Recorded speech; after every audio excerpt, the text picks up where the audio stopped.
শেষ পর্যন্ত ডক্টর ইউনূস সরকার ব্যর্থ। ইতিহাস ডক্টর ইউনূসকে ক্ষমা করবে না। শেখ হাসিনা চাইলে যে সেনাপ্রধান ওয়াকারুজ্জামানের সঙ্গে নিয়মিত যোগাযোগ রাখতে পারেন এই কনভারসেশনে, মানে যেখানে শেখ হাসিনা নিশ্চিতভাবে বলছেন যে তাকে এক রকমের জবাবদিহিতা করেছেন গোপালগঞ্জের ঘটনার জন্য সেনাপ্রধান ওয়াকারুজ্জামান, সেই অডিও ক্লিপ থেকে এটা নিশ্চিত। তুমি আপনি ক্ষমতায় আসলেন, আপনার আমলে এরকম একটা ঘটনা ঘটলো, ওই একই ঘটনা ভাই ওই যে সুবর্ণার চরে করছিল। ঠিক লজ্জার ব্যাপার, তাই না? কিন্তু কিছু করার নাই। গত 15-16 মাস লন্ডন থেকে উনি তো বহুবার না করছে, কেউ কি শুনছে? শুনে নাই। 7,000, 8,000, শোনা যায় 10,000 বহিষ্কার হয়েছে, কেউ শুনে নাই। বিরোধী দলের অর্থাৎ জামাত ইসলামের একটি ঘোষণায় তাদের কপালে ভাঁজ পড়ে গেছে। হ্যাঁ, তারা বলেছে যে তারা ছায়া মন্ত্রী পরিষদ গঠন করবে। এটাকে বলা হচ্ছে শ্যাডো ক্যাবিনেট। এই শ্যাডো ক্যাবিনেটের ধারণা বাংলাদেশে ইতিপূর্বে কেউ কেউ বলেছে, তবে এত জোরালোভাবে কিন্তু আসে নাই। এই ধারণা বাংলাদেশের শিশির মনির, আপনারা জানেন তিনি একজন বিখ্যাত আইনজ্ঞ, এবং এই আইনের জায়গায় তিনি আমার মনে হয় যে একটা পর্যায়ে ইন্টারন্যাশনাল আইনজীবী তিনি হয়ে যাবেন। তার সেই অবস্থান, সেই ম্যাচিউরিটি এবং সেই যোগ্যতা আমরা তার ভিতরে দেখতে পেয়েছি। বাংলাদেশের নির্বাচনের পর যখন নতুন সংসদ সদস্যরা শপথ গ্রহণ করতে যাচ্ছেন এবং তারেক রহমানের নেতৃত্বে নতুন সরকার গঠিত হতে যাচ্ছে, তখন এমন একটা ক্লিপ, অডিও ক্লিপ শেখ হাসিনার কণ্ঠে সামাজিক যোগাযোগ মাধ্যমে ঘুরে বেড়াচ্ছে, যেখানে স্পষ্টতই বোঝা যায় যে ক্ষমতাচ্যুত হবার 1 বছর পরেও, মানে 2025-এর মাঝামাঝি পর্যন্ত, অন্তত জুলাই আগস্ট পর্যন্ত অন্তত শেখ হাসিনার সঙ্গে নিয়মিত যোগাযোগ ছিল। শেখ হাসিনার সঙ্গে তার নিয়োগ করা সেনাপ্রধান ওয়াকারুজ্জামানের এখনো কি যোগাযোগ আছে? শেখ হাসিনা নিয়মিত ফোনে কথা বলতে পারছেন সেনাপ্রধান ওয়াকারুজ্জামানের সঙ্গে, সেনাপ্রধান ওয়াকারুজ্জামান তার ফোন ধরছেন, তাকে বিভিন্ন জবাবদিহি করছেন, এবং শেখ হাসিনা তাকে কি বিভিন্ন বিষয়ে প্রশ্ন করছেন, পরামর্শও দিচ্ছেন। এই প্রশ্নগুলো শেখ হাসিনার যে ক্লিপটি এখন ঘুরছে সেটা শুনলে খুব স্বাভাবিকভাবেই আপনাদের মাথাতেও আসবে। শেখ হাসিনা 2024-এর আগস্টের পর ভারত চলে যাওয়ার পর থেকেই নেতা কর্মীদের সঙ্গে নিয়মিত যোগাযোগ রাখেন বিভিন্ন প্ল্যাটফর্মে, ফোনে, টেলিগ্রাম, সিগন্যাল, এসব প্ল্যাটফর্ম ব্যবহার করে, এবং সেখানে দলীয় ফোরামে তিনি যে খুব খোলামেলা কথাবার্তা বলেন, সেসব কথাবার্তার বিভিন্ন ক্লিপ অনেক সময় বেরিয়ে আসে। ধারণা করা যায় যে ক্লিপটি আমি আপনাদের শোনাতে যাচ্ছি, সেই ক্লিপটি শেখ হাসিনা হয়তো দলীয় কোনো ফোরামে বক্তব্য রাখবার সময় এই কথাগুলো বলেছিলেন, এবং সেখানে শেখ হাসিনা কথা বলেন 2025-এর জুলাইয়ে, 18ই জুলাই, জুলাই পদযাত্রার নামক যে কর্মসূচি পুরো জুলাই মাস জুড়ে জাতীয় নাগরিক পার্টি, এনসিপির নেতৃবৃন্দ সারা বাংলাদেশে করছিলেন, এবং 18ই জুলাই যখন তারা মার্চ টু গোপালগঞ্জ কর্মসূচি ঘোষণা করেন, যে কর্মসূচির অংশ হিসেবে তারা বঙ্গবন্ধু সমাধিটা গুড়িয়ে দিয়ে আসবেন, এই খবর ছড়িয়ে পড়ে সর্বত্র। সেই সভা তারা যখন করতে যান গোপালগঞ্জে, এবং গোপালগঞ্জবাসী ব্যাপক প্রতিরোধ গড়ে তোলে, এবং এরপর সেনাবাহিনী গুলি চালিয়ে 5 জনকে হত্যা করে।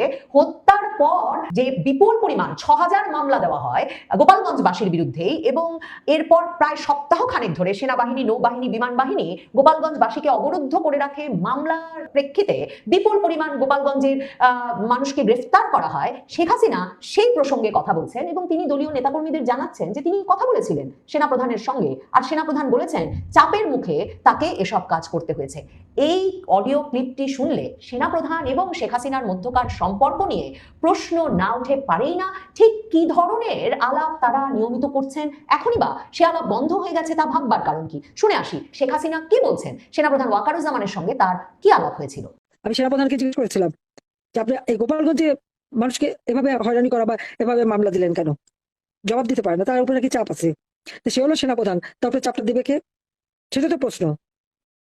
আজকে এইভাবে যে সেনাবাহিনী এইভাবে গুলি মারলো, তাদের বিরুদ্ধে কোনো ব্যবস্থা হয়নি। দেখেন, আপনাদেরকে আমি 2024 সালের 5ই আগস্ট কি হয়েছিল গণভবনে থাকা শেখ হাসিনার বিশেষ সহকারী আওয়ামী লীগের দপ্তর সম্পাদক বিপ্লব বড়ুয়ার সাক্ষাৎকার শুনিয়েছি। আপনাদেরকে আমি 2024-এর আগস্টে শেখ হাসিনা যখন ভারত রওনা হচ্ছেন, তখন সেনাপ্রধানের সামনে বসে থাকা জাতীয় পার্টির চেয়ারপারসন জিএম কাদেরের সাক্ষাৎকার শুনিয়েছি, এবং আমার যে শেখ হাসিনার সঙ্গে সে সময় তিনি যখন বাংলাদেশ ছাড়ছেন সে সময়টায়, বা গণভবন ছাড়ছেন সে সময়টায় ঘনিষ্ঠভাবে থাকা ব্যক্তিবর্গের যেসব বক্তব্য আমি সংগ্রহ করতে পেরেছি, কিংবা শেখ হাসিনা ঘনিষ্ঠ বিভিন্ন সূত্র থেকে যা জানতে পেরেছি, তাতে পরিষ্কারভাবে জানিয়েছিলাম যে জিএম কাদের যেমনটা বলেছেন, সেনাপ্রধান চমকে উঠেছিলেন যখন তিনি হঠাৎ করে টিভি স্ক্রলে দেখতে পান জিএম কাদের এবং সহ রাজনৈতিক নেতৃবৃন্দের সঙ্গে যখন সেনাভবনে সেনাপ্রধান বসা, যে শেখ হাসিনা বাংলাদেশ ছেড়েছেন এবং তিনি হেলিকপ্টারে করে, একটা সামরিক হেলিকপ্টারে করে বাংলাদেশ ত্যাগ করেছেন।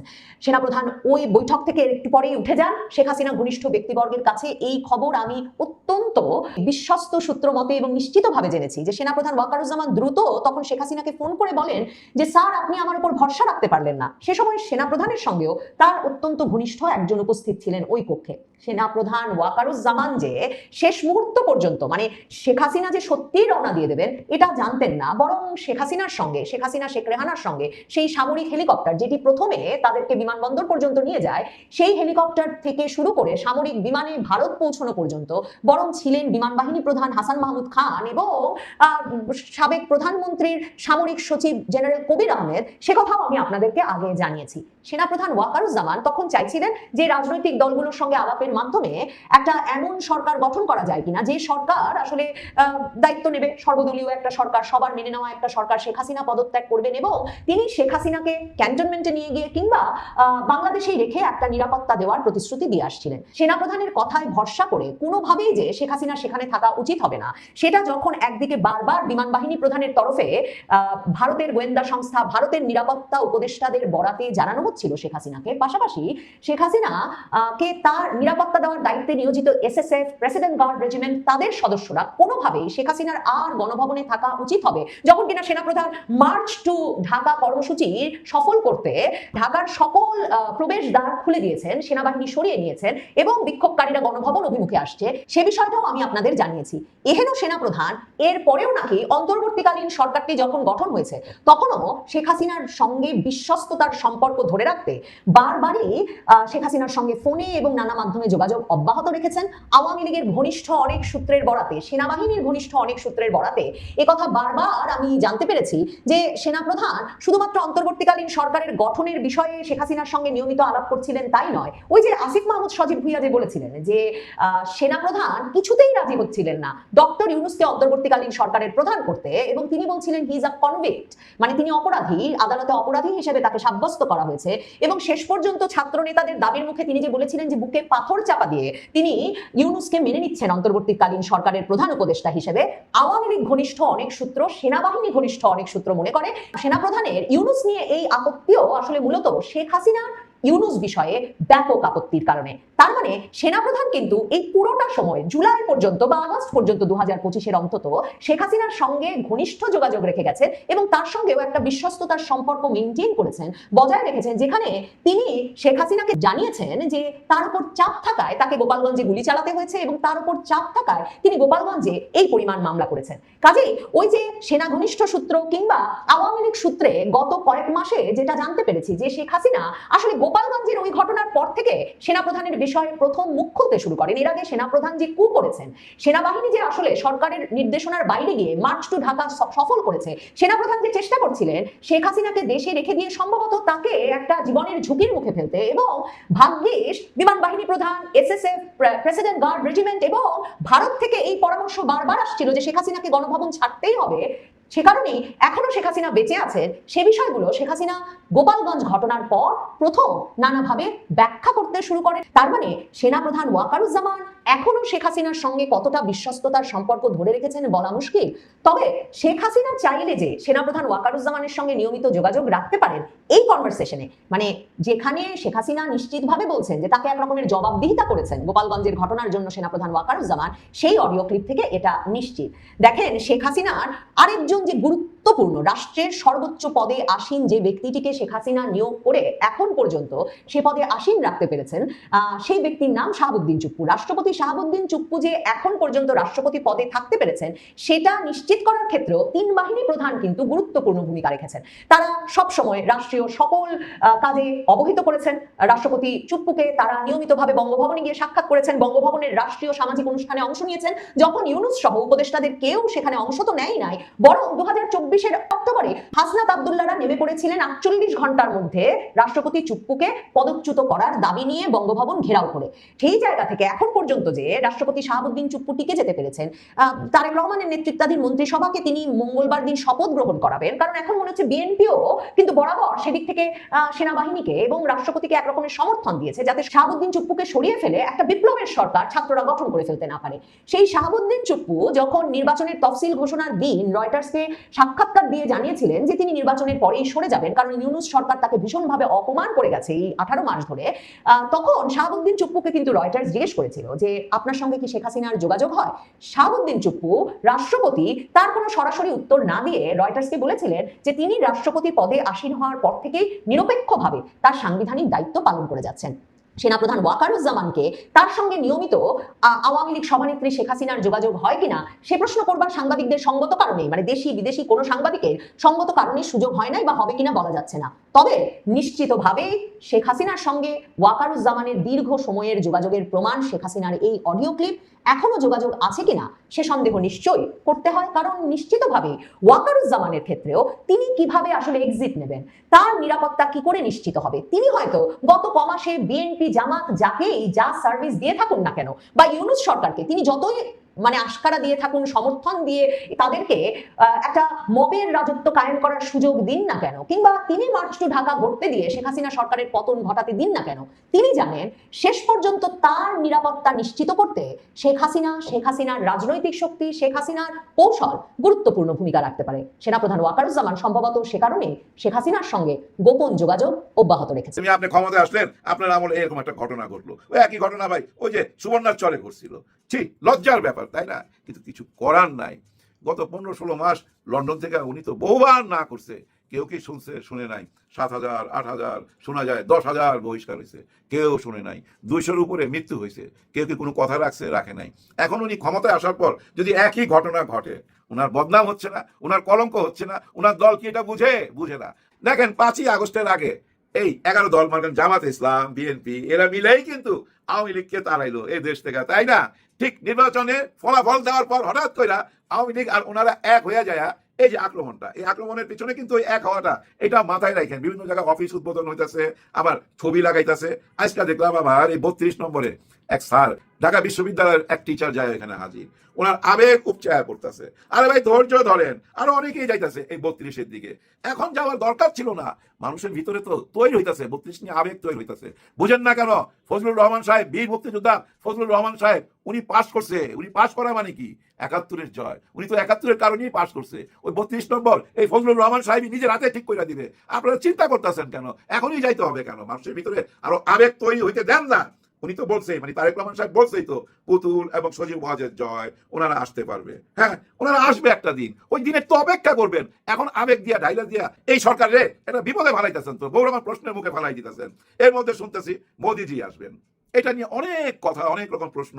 আমার তো মনে হয় ভাই বিক্ষোভ মিছিল মিটিং এরকম আরম্ভ হয়ে যাবে যদি মোদিজি আসে। এর আগে যে আসছিল ওই একই ঘটনা ঘটছে, অনেককে শাহাদাত বরণ করতে হয়েছে। আবার এরকম কিছু ঘটুক, বিশ্বাস করেন আমি চাই না। তবে আমার মনে হয় জানেন এটা গুজব। উনি আসবেন কেন? ওনাকে দাওয়াত করলেই তো উনি আসবেন। এনারা কি দাওয়াত করছেন? না, এরকম কিছু না। সব দেশের কিছু বড় বড় মাথা, যারা বড় বড় মিনিস্টার, তারা আসবে, এটাই হইতে পারে। মোদিজি আসবে না। যাই হোক, পার্শ্ববর্তী দেশের সাথে আমাদের কি সম্পর্ক এটা এখন আমরা দেখব বর্তমান সরকার যারা আসছে তাদের মাধ্যমে। আর ডক্টর ইউনূস স্যার গত 17 মাসে কি কি রাস্তা বানায় থিয়া গেল, কি কি কাঠামো তৈরি করে থিয়া গেল, এটার বাস্তবায়ন হইতে যাচ্ছে আগামীতে। এখন কি হবে জানেন? এই টক শোতে সব জায়গায় একটা প্রতিবাদ দেখবেন, একটা জিনিস কোনো মতেই মাইনা নিতে চাইবে না। দুইটা পক্ষে বসা যাবে, এক পক্ষে বলবে যে না না না, ওনারা তো অনেক আসন নিয়ে পাশ করছে, ওনাদের ওই হ্যাঁ ভোট না ভোট মানার দরকার নাই, অর্থাৎ গণভোট মানার দরকার নাই। এটা কিন্তু এখন আলোচনার মধ্যে চলে আসবে, কিন্তু কোনো উপায় নাই। ডক্টর ইউনূস স্যার কঠিন জিনিস, ওই ব্যবস্থা কইরা দিয়ে গেছে, আপনারা আর পিছু হটতে পারবেন না। উনি যে বলতো না আমাদের আর পিছিয়ে যাওয়ার কোনো রাস্তা নাই, সামনে যেতেই হবে। ওয়ান ওয়ে রোড, তো ওই ওয়ান ওয়ে রোডের মধ্যে ঢুকাই দিছে। তো ওই যে শপথটা নিবেন না, ওই শপথ পড়ার সঙ্গে সঙ্গেই বিসমিল্লাহ কইরা পা দিলেন ওয়ান ওয়ে রোডে। এই যে গণভোট, এই গণভোটের ক খ গ ঘ শুনছেন না? 4টা ব্যাপার আছে, 4টা ধারা আছে। এই 4টা ধারার সাথে আরো 84টা ধারা আছে, কিন্তু ওই 84টা ধারার মধ্যে অনেক কিছু লেখা। এর মধ্যে এমনও লেখা আছে, এই যে আমি কথা বলতেছি, আমি সমালোচনা করতেছি, আমার মুখ বন্ধ করতে পারবেন না। হ্যাঁ, আপনার কোনো ক্ষমতা নাই। সমস্ত ক্ষমতার অধিকার দিয়ে গেছে জনগণকে। আল্লাহর উপরে ভরসা রাখা দেশের মালিক জনগণকে বানায় দিয়ে গেছে ডক্টর ইউনূস স্যার। শপথ নেওয়ার সঙ্গে সঙ্গেই আপনাকে ছাইরা দিতে হবে চেয়ারম্যানের পদটা, দলের চেয়ারম্যানের পদটা। এবং দেখেন যে প্রেসিডেন্ট হবে তার হাত থেকে কাইরা নেওয়া হয়েছে, আপনার ফাঁসির আসামিকে আর ছাড়তে পারবেন না। আবার এই যে দেখেন পুলিশ ভাই বোনদেরকে যে ব্যবহার করে রাজনীতিবিদরা, বড় বড় নেতারা ব্যবহার করে না, হুকুম দেয় না, ওরে ছাইরা দাও, ওরে ধইরা নিয়ে আসো, এগুলা তো বলে, সেই সুযোগ নাই। উনি ওই ব্যবস্থাই করে দিয়ে গেছে। এখানে এমন একটা ব্যবস্থা করে দিয়ে গেছে ডক্টর ইউনূস স্যার, কোনো নেতার কথা শুনতে হবে না কোনো পুলিশকে। এখন পুলিশ যদি ইচ্ছা করে আইসা ভাই নিজে মাথা নত করে, নিজে চামচামি করে, দালালি করে, সেটা অন্য কথা। কিন্তু সেটা দেখার জন্য, পুলিশকে দেখার জন্য, পুলিশ ওই আকাম করতেছে কিনা ওইটা দেখার জন্য পুলিশ কমিশন গঠন করা হয়েছে। ওইখানে অনেককে দায়িত্ব দেওয়া হয়েছে, কেউ কোনো আকাম করে কিনা সেটা দেখার জন্য। যদি ভোটের হিসাব করেন যে কে কি পরিমাণ ভোট পাইছে, কত শতাংশ ভোট পাইছে, 49% ভোট পাইছে ঢাকার 15টা আসনে 11 দল এবং জামাতে ইসলাম 11 দল মিলা 49% ভোট পাইছে। আর 51% ভোট পাইছে বিএনপি এবং ওনার দলে যারা আছে। দেখছেন খুব কাছাকাছি। টোটাল ভোট যদি হিসাব করেন সারা বাংলাদেশের, তাহলে দেখেন ভোট পাইছে বিএনপি এবং তার দলের লোকরা ভোট পাইছে 47% সারা দেশের, আর 11 দল পাইছে 44%। খুব কাছাকাছি না? এতে কি দাঁড়াইলো জানেন? ওই যে উচ্চ কক্ষ শুনে আসতেছিলাম, ওইখানে কিন্তু 100 জন এমপি আছে। এরা বাছাই হবে কিভাবে? এই যে আমরা ভোট দিলাম, কে কত শতাংশ ভোট পাইছে ওই অনুযায়ী এমপি বাই করা হবে ওই উচ্চ কক্ষের জন্য। এখানে দেখেন 11 দলের এমপি যাবে 44 জন ওনাদের ওই ভোটের হিসাবে, আর বড় দল থেকে যাবে মানে বিএনপি থেকে যাবে 47 জন। এখানেও দেখেন কাছাকাছি। এখন দেখেন 47 জন মানে কিন্তু 50 জন না, মানে আপনাকে কোনো আইন পাশ করতে গেলে 51 জন লাগবে। তার মানে 47 মানে ওনারা আরো 4 জন লাগবে ওনাদের যদি কোনো আইন পাশ করাইতে হয়। আবার জামাতে ইসলামকে যদি কোনো আইন পাশ করাইতে হয় ওনাদের তো 44 জন, তার মানে ওনাদের 7 জন লাগবে। এরা কারা? এরা হচ্ছে ভাই সে কিংস পার্টি মানে এনসিপি থেকে যাবে 6 জন এমপি যাবে ওইখানে। আরো যারা আছে স্বতন্ত্র দাঁড়াইছিল তাদের ওইখান থেকে যাবে, এইভাবে 9 জন। এই 9 জন মিলাই কিন্তু একটা কিংস পার্টি। এই 9 জন মিলা যাকে সাপোর্ট দিবে, মনে করেন যারা 47% তাদেরকে যদি সাপোর্ট দেয় কয়েকজন, 51 জন হয়ে যায়, তাহলে পাস। আবার যদি জামাতে ইসলামকে সাপোর্ট দেয় তাহলে জামাতে ইসলামেরটা পাস। এখানে কি পাস হবে? ওই যে নিম্নকক্ষে 300 এমপি যদি কোনো আইন পাস করতে চায়, ছোট্ট ঘটনা দিয়ে বুঝাই, ধরেন ভারতের সঙ্গে কোনো একটা দলিল ওনারা চুক্তিপত্র করতে চায়, তখন কি দাঁড়াবে জানেন? ওইটা নিম্ন কক্ষে পাশ করতে পারবে না, নিম্ন কক্ষে প্রস্তাব দিতে পারবে, এটা উচ্চ কক্ষে যাবে, উচ্চ কক্ষে যায় ওইটা পাশ হইতে পারবে। এখন ওইটা ন্যায় অন্যায় বিচার করবে ওই উচ্চ কক্ষ।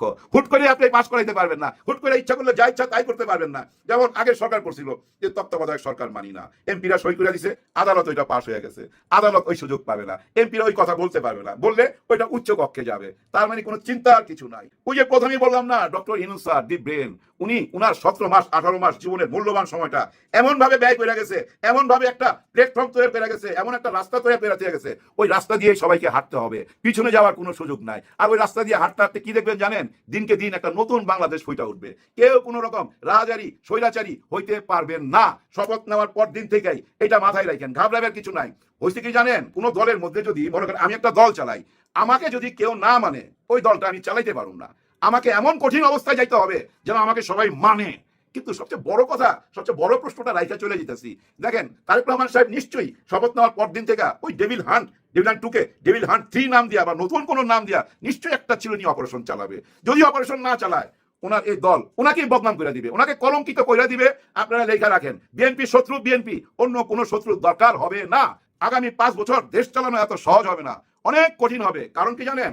ওই আগের মতো আর বিরোধী দল থাকবে না, গৃহপালিত কোনো বিরোধী দল নাই তো। ওই রাস্তা যায় মিছিল করবে, মিটিং করবে, রাস্তার গাড়ি ভাঙবে, আগুন দিবে, এই বিরোধী দল সেই বিরোধী দল না। এই বিরোধী দল কি করবে জানেন? আরেকটা ছায়া সরকার গঠন করবে। মনে করেন বিএনপি যদি ওনাদের মন্ত্রী বানায়, মনে করেন 40 জনকে ওনারা মন্ত্রী বানাইছে, ইনারাও একটা ছায়া সরকার বানাবে, 40 জন মন্ত্রী বানাবে। ধরেন ওনাদের একজন যোগাযোগ মন্ত্রী আছে, উনি একটা বাজেট দিল, কাদের? বিএনপির যোগাযোগ মন্ত্রী সংসদে বাজেট দিল যে আমি এই 1000 কিলোমিটার রাস্তা বানাইতে চাই এই পাহাড়ি অঞ্চলে, এটার জন্য 5000 কোটি টাকা লাগবে, উনি বাজেট দিল। ওই যে ছায়া সরকারের মানে 11 দলের যে সরকার, তারও একটা যোগাযোগ মন্ত্রী থাকবে, ওটা ছায়া মন্ত্রী। সে তখন আরেকটা বাজেট তুলে ধরবে যে না 5000 কোটি টাকা লাগবে না, মাত্র 3000 কোটি টাকাতে এটা হয়ে যাবে। সেটা সে তুলে ধরবে কোথায়? এই সংসদে। সংসদে যদি ওই ছায়া মন্ত্রী প্রমাণ করে দিতে পারে ওই 5000 কোটি টাকার মধ্যে 2000 কোটি টাকা চুরি আছে, আমি 3000 কোটি টাকা কইরা দেবো। ওরা এই লোকে মিলা এইভাবে চুরি করতেছে, যদি আমি প্রমাণ দিয়ে দিতে পারি তাইলে তো ভাই আপনি পৌঁছে গেলেন, আপনি ধ্বংস হয়ে গেলেন। তো মানুষ কি দেখবে? হ্যাঁ ছায়া সরকারই তো ভালো। ঠিক এইভাবেই আগামী দিনগুলা পার করবে জামাত ইসলাম এবং এই 11 দল। ওনারা একটা ছায়া সরকার তৈরি করে যেভাবে এখন আগাবে, আগামী নির্বাচনের পর উপরওয়ালা যদি ওনাদেরকে ক্ষমতায় না দেয়, এই ছায়া সরকারের যে মন্ত্রীগুলো এখন দেখতেছেন এই মন্ত্রীগুলাই সেম জায়গায় যায় বসবে। এখানে যারা যোগাযোগ মন্ত্রী ছিল ওরা যায় ওই যোগাযোগ মন্ত্রীতে বসবে, যে ছায়া স্বরাষ্ট্রমন্ত্রী ছিল সে আসল স্বরাষ্ট্রমন্ত্রী হয়ে যাবে যদি আল্লাহ তাআলা পাশ করায় দেয়। ওই দিনগুলোর জন্য এখনই ওনারা রাস্তায় নেমে গেছে, এটাই ওনাদের পরিকল্পনা। আমি মনে করি এটাই সুন্দর পরিকল্পনা। তবে প্রতিবাদ থাকতে হবে অন্যায় বিরুদ্ধে। কেউ এসে কারো গায়ে হাত তুলবেন, কারো বাড়িতে আগুন জ্বালাই দিবেন, কারো মা বোনের ইজ্জত নিয়ে ছিনিমিনি খেলবেন, এটা মাইনা নেওয়া যায় না। আর প্রশাসনকে বলবো ভাই কে কোন দল করে ওগুলো দেখতে যায়েন না, ওগুলো কানে নিয়েন না, চোখে দেখেন না, একদম অন্ধ হয়ে যান। আপনাদেরকে যে অন্যায় করবে তাকেই ধরতে হবে। যদি তা না করেন তাহলে মনে নাই 5ই আগস্টে কি ঘটছিল আমরা তো দেখছি ভাই, ওভারব্রিজ থেকে ঝুলে রাখতে, আগুন জ্বলতে দেখছি না ভাই, থানায় থানায় আগুন জ্বলতে দেখছি না। ওরাও তো কারো মায়ের সন্তান, কারো বাবার সন্তান ছিল তো, তাই না? কিন্তু তাদেরকে ব্যবহার করা হয়েছে, ব্যবহার করার পর তাদেরকে এমন একটা জায়গায় নিয়ে ঠেকাই দেওয়া হয়েছে, তারা আর পিছনে হতে পারতেছিল না। তারা বুঝতেছিল হাসিনা চলে গেল তো বিপদ, তাকে রাখতেই হবে বুঝলেই গুলি চালাইতেছিল।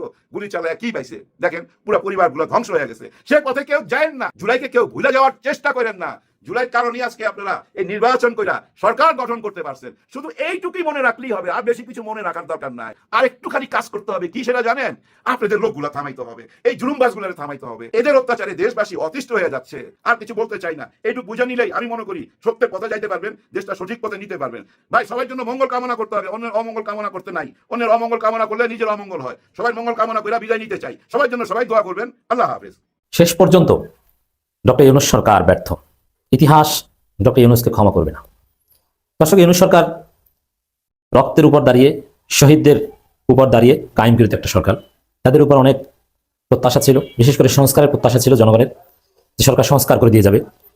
সংস্কার নিয়ে অনেক কোটি কোটি টাকা খরচ করেছে। সংস্কার কমিশন, জুলাই সনদ, ঐকমত্য কমিশন, অনেক কিছুই করেছে। But at the end of the day ফলাফল কিন্তু জিরো। হ্যাঁ, গণভোটও হয়েছে, গণভোটে হাও জয়যুক্ত হয়েছে, কিন্তু দেখেন ফলাফল টেম্পারিং, এটাকে সাপোর্ট দিয়ে ডক্টর ইউনূস এটার বিরুদ্ধে কোনো ব্যবস্থা নিতে পারেননি। সংসদে যে অসমতা তৈরি করে দিয়েছেন, যার ফলে ডক্টর ইউনূসের সফলতা ব্যর্থতার মূল মানদণ্ড জুলাই সনদ বাস্তবায়ন। জুলাই সনদ বাস্তবায়িত হলে ডক্টর ইউনূসকে সফল বলা যেত এবং নির্বাচনটা সুষ্ঠু হলে। এই দুই জায়গায় হচ্ছে তার সফলতা ব্যর্থতার মৌলিকত্ব। কিন্তু নির্বাচনটা সুষ্ঠু করতে পারলেন না। দেখেন, বিএনপি জামাতের মধ্যে ভোটের পার্সেন্টেজ হচ্ছে মাত্র 2.7%। মানে বিএনপি জামাত প্রায় সমান সমান ভোট পেয়েছে। সেখানে সংসদের আসনের পার্থক্য কতগুলো দেখছেন? হওয়ার কথা ছিল যে 135 আসন জামাত পাবে, বাকিগুলো বিএনপি পাবে এবং বিএনপি অল্প ব্যবধানে সরকার গঠন করবে। তাহলে সংসদটা একদম কার্যকর সংসদ হতো, উল্টাপাল্টা কিছু করতে পারতো না এবং জুলাই সনদ বাস্তবায়ন করতে বাধ্য হতো। কিন্তু এখন যে পরিমাণ নিরঙ্কুশ সংখ্যাগরিষ্ঠতা বিএনপি পেয়েছে, যেখানে ভোটের ব্যবধান অত্যন্ত কম, মাত্র 2.7% ভোট বেশি পেয়েছে বিএনপি। জামাত ইতিহাসের সেরা ফলাফল করেছে, প্রায় 43.9% মানুষ জামাতকে ভোট দিয়েছে। এটা অবিস্মরণীয়, অবাক করা। ভোটের হার ঠিক আছে এবং এটাই সঠিক, কিন্তু ওই যে ফলাফল পাল্টে দেওয়া হয়েছে, অল্প ব্যবধানে জামাতকে 53 জায়গায় হারিয়ে দেওয়া হয়েছে, এমন আরো 53টা সিট জামাত বেশি পেত। সেখানে এই যে ভোটের ফলাফল নিয়ে টেম্পারিং, এটা হচ্ছে আসল ব্যর্থতা এবং এর ফলে সংসদে যে অসমতা তৈরি হয়েছে, তার ফলে জুলাই সনদ বাস্তবায়ন হবে না। কিসের গণভোট? তবে হ্যাঁ, এটা ঠিক যে জুলাই সনদ বাস্তবায়ন এবং গণভোটের রায় কার্যকর করতে জনগণ রাজপথে থাকবে, আমরা থাকবো। বিএনপিকে এক বিন্দু পরিমাণ ছাড় দেওয়া হবে না।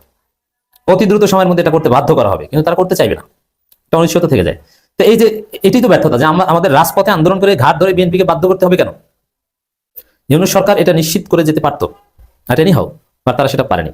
তো এই যে এখন জুলাই সনদ গণভোটে হা পাস করার পর এবং গণভোট নিয়ে অনেক প্রশ্ন আছে, এটাও তো একটা ব্যর্থতা। কোথাও কোথাও বিজনেস স্ট্যান্ডার্ডের রিপোর্ট দেখলাম 244% কাস্ট হয়েছে গণভোট। এর মানে গণভোটে জালিয়াতি হয়েছে গণভোট পাস করাতে। আর বিএনপির লোকজন গণভোটে হা দিয়েছে না, বেশিরভাগই না ভোট দিয়েছে। যাই দেখ, হা জিতেছে এটাই সঠিক, তবে হা জিতাতে কারচুপি করেছেন আপনি, অনেকে এত কারচুপির প্রমাণ পাওয়া গেছে। এটা কেন করেছেন? এটি তো ব্যর্থতা। তো দর্শক, জুলাই সনদ বাস্তবায়নে জটিলতার আশঙ্কা, আর এই যে জটিলতার আশঙ্কা, এটাই হচ্ছে বিএনপির ব্যর্থতার, ডক্টর ইউনূসের ব্যর্থতা, মূল ব্যর্থতা। নির্বাচনটা সুষ্ঠু করে দিতে পারে না, ভোট সুষ্ঠু হয়েছে কিন্তু ফলাফলটা সুষ্ঠু হয়নি। 2.5% ভোটের ব্যবধান, অথচ সিটের পার্থক্য কত। এই জন্য দেখেন, পিআর সিস্টেম, এটা গণতন্ত্রের নামে একটা প্রতারণা। পিআর সিস্টেম হওয়া উচিত ছিল। এই যে first post the post system, এটা কি ভাই? জামাত ভোট পেয়েছে 43.9%, মানে 44%, আর বিএনপি ভোট পেয়েছে 46%। তো সেই জায়গায় এত সিট পার্থক্য কিভাবে হয়? এটা কি কোনো সুষ্ঠু গণতন্ত্র? এটা টেম্পারিং করে সম্ভব হয়েছে, কিন্তু যদি পিআর সিস্টেম থাকতো এরকম করা যেত না। তবে হ্যাঁ, জামাতের ভবিষ্যৎ উজ্জ্বল। এত ভোট পেয়েছে 43%, সামনে 44%, সামনে অনেক ভালো করবে। জনমত ঘুরে যাবে খুব শীঘ্রই। বিএনপির প্রতি মানুষ অলরেডি ক্ষুব্ধ হয়ে উঠছে, বুঝবে মজা। সামনে স্থানীয় সরকার নির্বাচন শুরু হোক, এত সোজা না। নির্বাচনে কারচুপি করবেন, পিঠের চামড়া থাকবে না, কোনো কারচুপি করতে পারবেন না, কারচুপি করে বাঁচতে পারবেন না।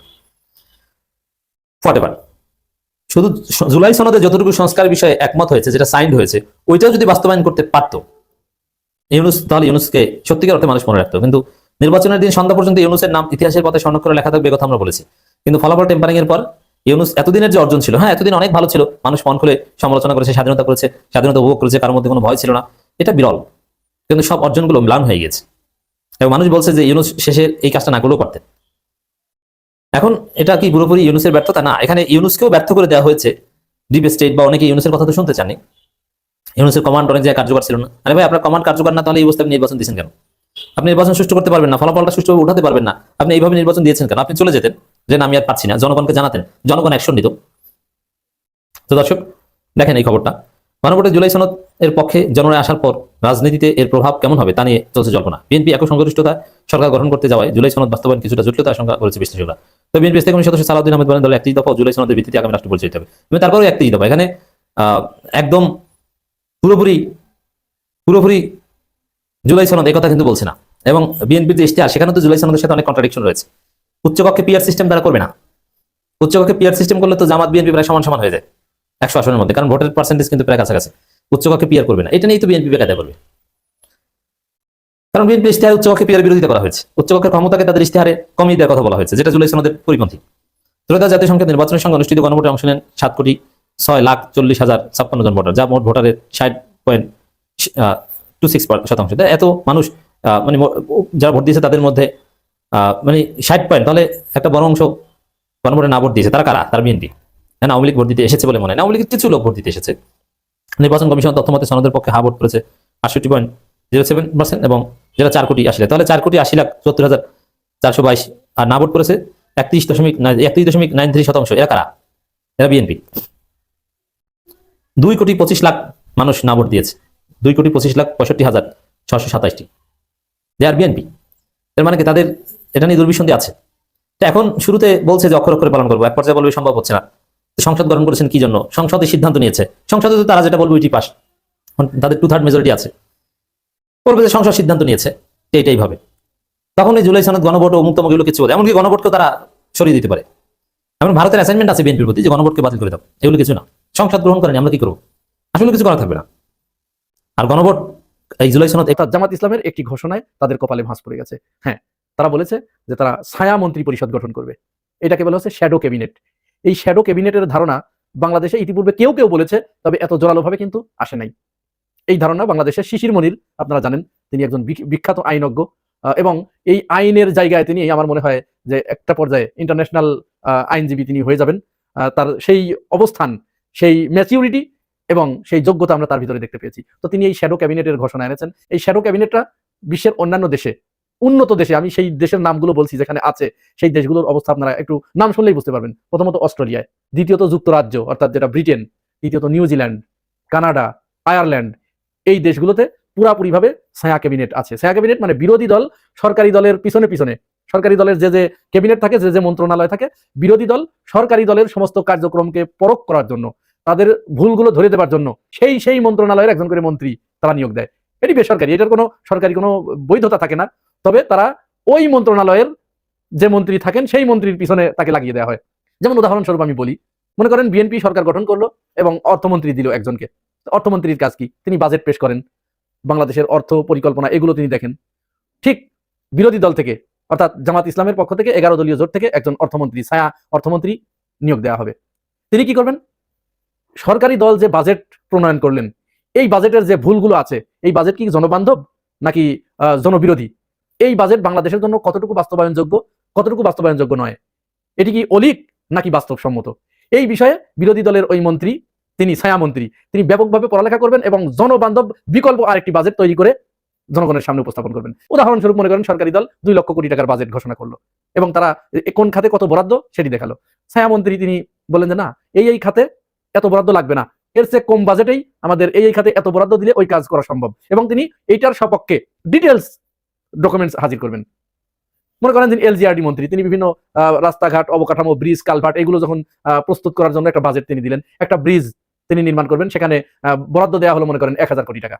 এখন এই ছায়া একজন পরিকল্পনা মন্ত্রী থাকবে বা এলজিআরডি মন্ত্রী থাকবে, তিনি যখন সরকারি মন্ত্রী ওই বাজেটটা, ওই বরাদ্দটা দেবেন, তিনি এবার এইটার উপরে ব্যাপক পড়ালেখা করে, গবেষণা করে ডকুমেন্টস হাজির করবেন যে না, ওইখানে পদ্মা সেতুতে যে একটা নতুন সেতু করা হবে, সেখানে 2000 কোটি টাকা বরাদ্দ দেওয়া হয়েছে। এই 2000 কোটি টাকা সেখানে লাগবে না, কারণ এই 2000 কোটি টাকার ভিতর থেকে এত কোটি টাকা লাগবে সেতু করতে, আর বাকি টাকা এখানে দুর্নীতি হবে বা লুটপাট হবে। তিনি একেবারে ইঞ্জিনিয়ারদের এনে, এক্সপার্টদের এনে সমস্ত তথ্যপাত্র দিয়ে দেখিয়ে দেবেন যে এখানে 1500 কোটি টাকা হলেই ওই ব্রিজটি করা সম্ভব, সুতরাং 500 কোটি টাকা এখানে উদ্বৃত্ত লুটপাটের জন্য বরাদ্দ দেওয়া হয়েছে। এইভাবে যদি বাংলাদেশে প্রত্যেকটা মন্ত্রীর পিছনে একজন করে ছায়া মন্ত্রী এরকম ছায়ার মতো ঘুরঘুর করে, তাহলে চিন্তা করতে পারছেন অবস্থাটা কোন জায়গায় গিয়ে দাঁড়াবে, কি রকম খেলা জমবে, আপনারা কি বুঝতে পারছেন? এটা আসলে গণতন্ত্রের জন্য অত্যন্ত দরকার। মনে করুন পররাষ্ট্রমন্ত্রী, এরকম একজন এখানে পররাষ্ট্রমন্ত্রী থাকবে। এখন এই পররাষ্ট্রমন্ত্রী, এখন সরকারি দলের পররাষ্ট্রমন্ত্রী কোনো দেশের প্রতি অতিরিক্ত ঝুঁকে যাচ্ছে কিনা, কারো প্রতি তেল মর্দন করছে কিনা, বা কোনো দেশের সাথে কোনো অবৈধ চুক্তি করছে কিনা, ভারতকে কোনো ট্রানজিট করিডোর বা অবৈধ কোনো সুযোগ সুবিধা দিয়ে দিচ্ছে কিনা। শ্যাডো ক্যাবিনেটে এরকম বিরোধী দলের একজন পররাষ্ট্রমন্ত্রী থাকবে। অনেক সময় সরকারি দল যে চুক্তিগুলো করে অন্যান্য দেশের সাথে, অনেকটা জনগণকে জানতে দেয় না গোপনে, কিন্তু এই শ্যাডো ক্যাবিনেট থাকলে এই কাজ তারা আর করতে পারবে না। তখন এই বিরোধী দলের শ্যাডো পররাষ্ট্রমন্ত্রী কি করবে? ওই চুক্তিগুলো পুঙ্খানুপুঙ্খভাবে বিশ্লেষণ করবে এবং জনগণের সামনে সেটি হাজির করবে। জনগণকে তারা চোখে আঙ্গুল দিয়ে দেখিয়ে দেবে যে এই যে পররাষ্ট্রমন্ত্রী এই দেশের সাথে এই চুক্তিটি করেছে, এটি গোলামির চুক্তি। এই চুক্তির ফলে বাংলাদেশ কতটুকু লাভবান হচ্ছে বা কতটুকু লুজার হচ্ছে, এই বিষয়টি জনগণের সামনে একেবারে পরিষ্কার করে ধরে দেবে। এতে কি হবে?